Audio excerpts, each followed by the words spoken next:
53 miyembro ng House Committee on Justice ang bumoto na mayroong probable cause ang dalawang impeachment complaints laban kay Vice President Sara Duterte. Ito ay matapos ang 3 linggong pagdinig ng komite kung saan ipinesenta ang samot-saring ebidensya laban sa Vice Presidente.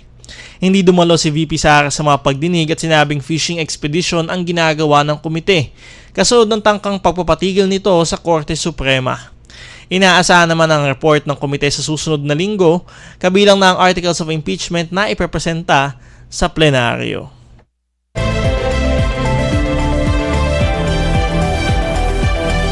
At ayan ho, halos unanimous ho yung naging boto ng House Committee on Justice. 53 ho yung bumoto na mayroong probable cause yung mga sinasabing impeachment complaints laban kay Vice President Sara Duterte. At ito nga ho, nakita naman natin ho yung 3 linggong hearing na ito na talagang mga eksplosibo yung mga inilabas nilang mga resource persons at mga dokumento para ho patunayan na talagang merong mga impeachable offenses itong si VP Sara. So una na ho dyan, syempre kung matatandaan nyo ho, itong si Ramil Madriaga, inilabas ho yan. At sinasabi naman ho dyan ay nag-deliver ho siya ng mga mali-maletang pera din, no? Or mga milyon-milyones din na duffel bag nga yata yung ginagamit naman doon dito. At ayun nga ako, nag-deliver ho dito sa mga kaalyado ni dating Pangulong Duterte. Yan ho yung sinasabi niya. At sa kanya napakahabang affidavit ay binanatan din niya, no? Pati yung mga personal ho na circumstances ni VP Sara, katulad na lamang ho nung panahon daw na siya ay nasa law school. Ayan ho, yung pagpasa ho niya sa bar exam. Ayan ho, ang dami ho pating naging doon ho sa kanyang affidavit. At syempre nakita din ho natin yung paglabas ho ng mga SALN ho, no, ni VP Sara. At ang pinaka-explosibo ho dito ay wala hong cash at cash in bank nga ho na nakadeklara doon sa kanyang SALN. Ibig sabihin, sinasabi ho ng kanyang kampo, nasa others daw ho yung kanyang mga cash o cash on hand. So paano ho iyan makikita naman natin kung ikaw ay public officer? Paano naman ho makikita yung breakdown ho, nung nilalaman ho ng inyong mga bank accounts, ng inyong ari-arian, yung pera ho, yung cash ang pinaka-liquid ho dyan. Yan ho yung pangunahing asset ho, no? Na dapat ho ay nakalagay na separate line item dito sa ating mga SALN. At syempre nagpakita din ho ng reports itong AMLC, itong AMLAC, no? At yun nga, sinasabi, 6 na bilyon yung naglabas-masok nga ho dun sa mga bank accounts ng mag-asawang Duterte. Si VP Sara at kanyang asawa na si Man Scarpio, no, mula 2007 hanggang 2022, no, kung hindi ako nagkakamali, ay 6 na bilyon ho yung naglabas-masok. At syempre finlag ho nila ng mga suspicious transactions nga ho, no. At yun nga ho, sabi naman ho ng kampo ni VP Sara ay ito ay total ng mga transactions, no. Hindi naman ho ito yung kasi nga ho, yung pinapaliwanag natin last week, no, ang nakalagay ho dun sa report kung ano yung pumasok at kung ano yung lumabas. So lahat ho yun inad lamang ho, no. Hindi naman ho ito yung neto, hindi ito yung balanse ng kanilang account. Pero yun nga, kung sinasabi ng mga kritiko ay hindi nyo naman ho dinispute na mayroon kayong mga account, kasi dapat yun ang una nilang ginawa, dapat diba pinabulaanan nila, wala kaming mga bank accounts na ganyang kalaki ang halaga. Pero ang sinabi ho nila ay ito ho ay hindi total ng mga transactions, kung hindi ay ito daw ho ay mga labas-masok lang dun sa account. So parang na rin ho nilang sinabi na meron nga talaga silang bank accounts ho na ganun, no? At yun nga ho, ang total na transactions na naglabas-masok ay 6 billion pesos. At yun nga ho, ang nakadeklara lamang doon sa SALN, kung di ako nagkakamali, ay parang 87 million pesos, no? So paano ho yun mangyayari na parang napakalayo naman ng 87 million doon sa 6 billion peso na transaction. At syempre, hindi pa ho natin nakita dyan yung kanilang mga tax returns na i-file, kasi nga ho, ayaw buksan ng BIR, no? Dahil nga ho dito sa ating tax code na meron naman ho tayong batas dyan, no? Ayaw din ho buksan ng BIR, at bumoto na nga ho itong miyembro ng House Justice Committee na sa Senado na lamang gawin, kung aabot sa Senado, itong pagbubukas ng tax returns, no, nung mag-asawang Duterte. At syempre panghuli ho, last week nakita din natin itong ebidensya naman ho ng NBI, itong pagbabanta ni Vice President Sara Duterte dito kay Pangulong Bongbong Marcos, First Lady Liza Araneta Marcos, at syempre dating Speaker Martin Romualdez. At ang sinasabi naman ho ng kanyang kampo ay splice daw ho yung video at ito naman ho ay wala daw context na ipinalabas. Pero yun nga ho, sinabi ng NBI na totoo ho ito, authenticated ho itong video at hindi ho ito spliced. At yun nga ho, napanood naman ho natin ito ng buong bayan. November 2024 ho ito nangyari. Napanood naman ho ng buong bayan kung paano ho niya pinagbantaan ang ating Pangulo, First Lady at dating Speaker. So sa atin ho, nakita ho natin itong lahat kasi live ho ito eh. Nilabas ho ito ng media, nilabas ho ito sa social media. Kaya nakita ho natin itong lahat. Kaya hindi ho natin maaring sabihin ngayon na splice ho itong video ho na ito kasi talagang napanood ho natin itong lahat.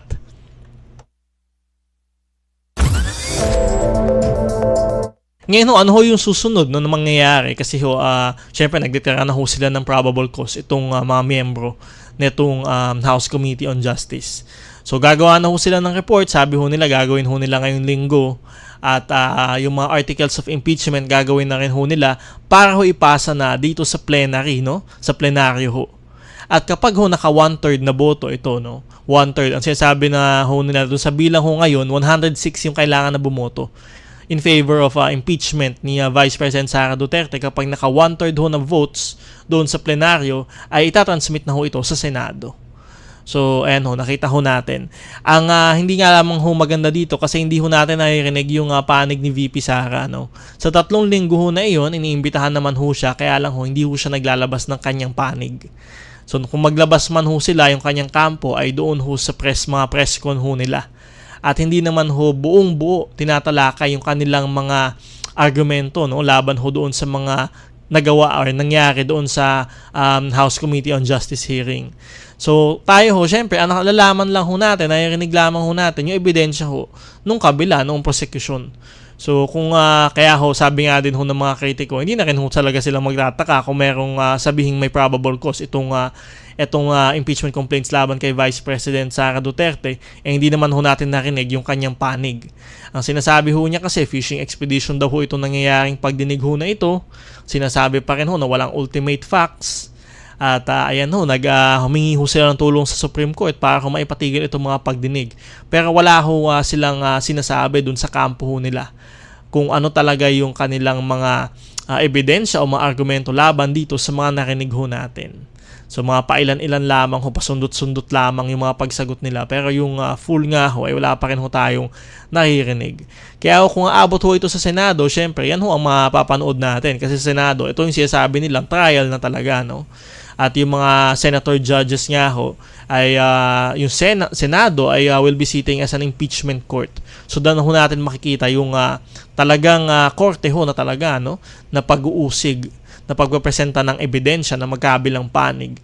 And dyan na ho natin makikita yan. At syempre may mga teknikalidad din ho yan. At papanood din ho natin. Dyan na ho yung mga abogado. Katulad ho nung dating nangyayari sa impeachment ni former Chief Justice Renato Corona at ni former President Joseph Estrada. Ayan ho, napanood ho natin yung mga impeachment trials ho na yan. So ganyan din ho mangyayari if ever tumuloy ho sa Senado etong articles of impeachment laban kay VP Sara. At syempre itong last week nga rin ho, naglabas na rin ho ng desisyon yung Korte Suprema at sinasabi ko ano yung forthwith. Kasi nga ho, di ba dapat kapag kabato, ito ho yung naging pagtatalo last year eh.